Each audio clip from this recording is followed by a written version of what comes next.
Victoria Thurman Hall, and on Hairbusters today, we're going to talk about something that you might have seen on the internet. It's a technique where you're painting on the diagonal. And I'm going to tell you at the end of this video if it's given the stamp of approval or it's hair busted. So here's the technique.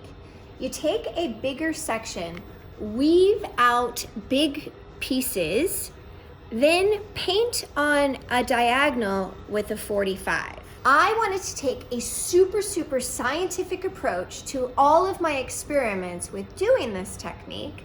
So I maintained a 45-degree angle and the same size sections and weaves for most of my experiments.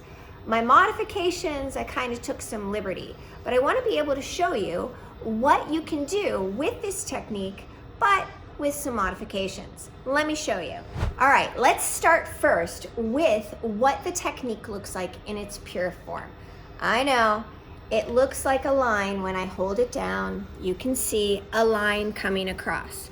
Now, I did that purposefully because in the technique that I was seeing online, I wanted to interpret it like I'm looking at it and going, oh, I'll try that technique. So I really lined up my foils and my brush and put a full 45 in, no blending, just put the 45 in. And that's the result that you get. Now let's talk about modifying what you're doing so that you can have this effect, but maybe in a little bit of a softer way. Let me show you what I'm talking about. All right, so I want you to know that all of my experiments were done in quadrants on the same doll, just so that I could have a way to really analyze and take a look at it, and so that you can see it too.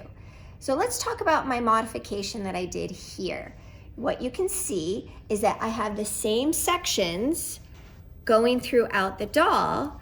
However, instead of coming in with a hard line like this, I actually turned my brush and lightly feathered my 45 in.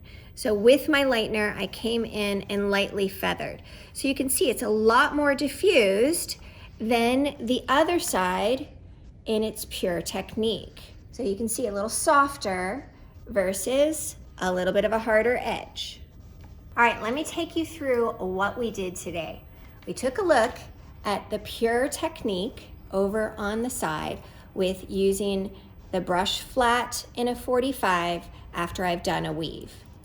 Then we took a look at my modified side of actually coming in doing that same weave, but turning my brush into a feather on the 45.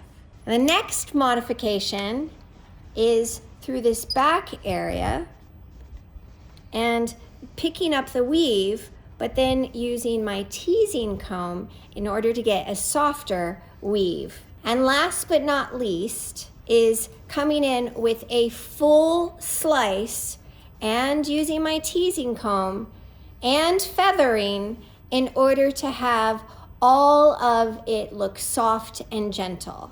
And there you have it. Does it have my stamp of approval, or is it hair busted? I have to say approved, but with modifications. In its pure form, you're going to wind up with stripies, and really are your clients wanting that? Plus, if you use the 3 modifications, you can actually put them in different areas of the head and really create your own custom look. So it gets the approval and the approval of the modifications. So until next time, this is Hairbusters, and I can't wait to see you guys again soon.